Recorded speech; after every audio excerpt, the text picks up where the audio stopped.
शेरू काम के सिलसिले में गांव से शहर में लिफ्ट लेकर आता है, पर पैसे कम होने से उसे पुराने घर में भाड़े पर रहना पड़ता है, जहां उसे एक खाली कमरे में एक रेड बॉक्स दिखाई देता है जिस पर डोंट ओपन लिखा था। पर शेरू ओपन कर देता है, जिसमें से 2 पेपर और एक पेन निकलता है जिस पर लिखा था अपना नाम लिखो वरना टी शर्ट फट जाएगा। और कल ओपन करना शेरू मजाक समझकर बिना नाम लिखे ही चला जाता है और अगले दिन देखता है तो उसकी टी शर्ट चूहे ने काट दिया था। अब शेरू फटाफट फिर उस बॉक्स के पास जाकर बॉक्स खोलता है तो आज लिखा था गमले में पानी डालो वरना फोन टूटेगा। शेरू फटाफट जाकर गमले में पानी डाल देता है और अगले दिन बॉक्स खोलने पर उसे पूरा बॉक्स पैसे से भरा मिलता है। इस तरह शेरू कई दिनों तक पैसे कमाता है, पर यह शायद बहुत बड़ी गलती थी। आज लिखा था सोफिया नाम की लड़की को मारो वरना पापा इन डेंजर। शेरू की धड़कन मानो थम्स गई थी और कुछ नहीं समझ आता। शेरू फटाफट हथौड़े से बॉक्स को तोड़ देता है, पर अगले दिन उठते ही गांव से कॉल आता है और पता चलता है कि उसके पापा का एक्सीडेंट हो गया है। शेरू दौड़ते हुए बॉक्स के पास जाता है तो उसके होश उठ जाते हैं क्योंकि बॉक्स पहले की तरह ही ठीक हो गया था। पापा की जान बचाने के लिए शेरू को दोबारा बॉक्स खोलना ही पड़ता है जिसमें लिखा था अपने भाई को मारो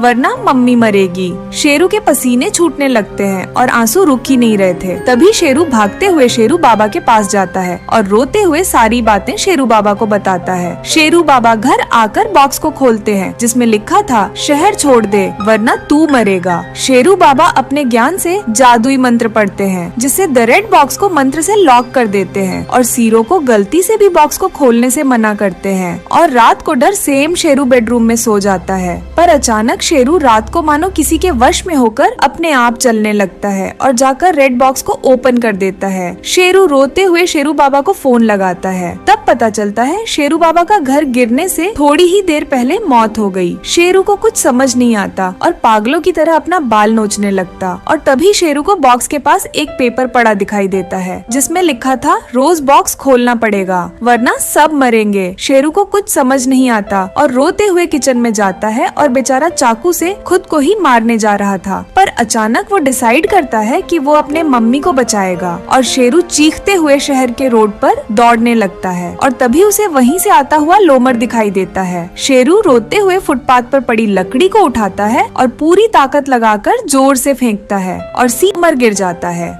शेरू जल्दी से रोते हुए लोमर के स्कूटर को उठाता है और स्कूटर को फुल स्पीड में रोड पर भगाने लगता है जिससे कुछ समय में ही गांव के पास पहुंच जाता है, पर कंकड़ वाले रोड की वजह से स्कूटर का टायर फिसल जाता है और सरू बहुत बुरी तरह रोड पर गिर जाता है। तभी बारिश होने के साथ शेरू बेहोश हो जाता है। थोड़ी देर में ही चिट्टू बाबा शेरू को ले जाते हुए दिखाई देते हैं और अपने आश्रम में जाकर बारिश में उसका इलाज करते हैं। कुछ देर में शेरू को होश आते ही चीखने लगता है। तब चिट्टू बाबा शेरू को सब कुछ बताते हैं कि शेरू बाबा ने मुझे कॉल करके रेड बॉक्स के बारे में बताया था और कहा था अगर मैं न रहूं तो शेरू नाम के लड़के को ढूंढना। शेरू रोते हुए बताता है कि उसकी मम्मी की जान खतरे में है। तब चिट्टू बाबा एक जादुई लाल पाउडर शेरों को देते हैं जिसको बॉक्स पे डालते ही उसमें की आत्मा बाहर आ जाएगी, पर तुम्हें यहाँ लाना होगा तभी मैं उसको मार पाऊंगा। तो शेरू कहता है जब तक मैं जाऊंगा तब तक तो सुबह हो जाएगा। तब चिट्टू बाबा हजारों आत्मा को कैद की हुई शैतानी बाइक को निकालते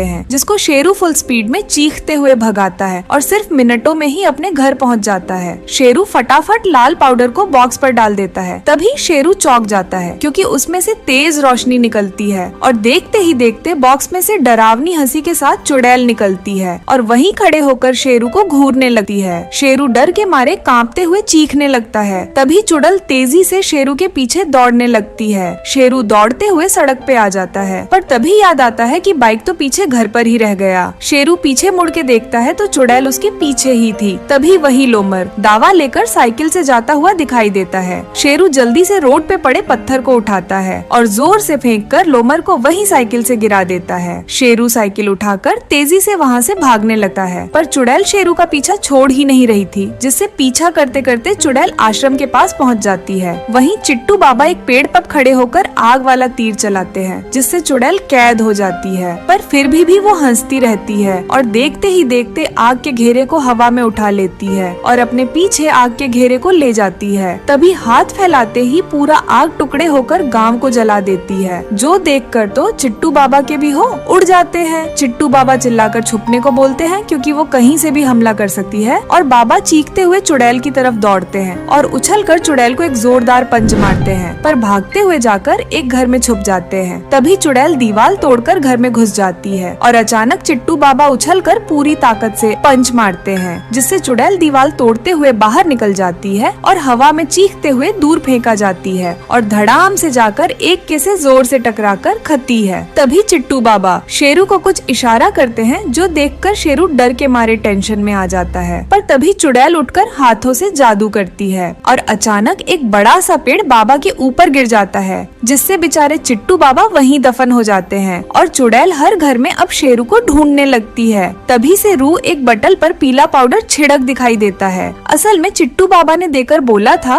कोई चारा न बचे तभी इस्तेमाल करना, क्योंकि इसका परिणाम बहुत बुरा भी हो सकता है, जिससे चुड़ैल कैद होने के लिए बोतल में खिंचा लगती है। पर अचानक चुड़ैल अपनी शैतानी शक्तियों का इस्तेमाल करती है और अचानक बटल वहीं टूट के बर्बाद हो जाती है। अब चुड़ैल तेजी से शेरू को मारने पास आ रही थी। शेरू घबरा कर यहाँ वहाँ देखता है, पर ऐसी कोई चीज नहीं दिखती जिसमें कैद कर सके। तभी शेरू सारे जादुई पाउडर को खुद पे ही गिरा लेता है, जिससे अब चुड़ैल तेजी से शेरू की तरफ खिंचा लगती है और चीखते चिल्लाते हुए लाल धुएं में बदल जाती है और पूरी की पूरी शेरू के अंदर ही कैद हो जाती है। जिसके बाद शेरू अपने मम्मी से मिलने जाता है और बेचारा थकारा वही मम्मी के घर में सो जाता है। पर क्या यह सिर्फ अभी शुरुआत था? आगे देखने के लिए वीडियो में बने रहे और चैनल सब्सक्राइब करें।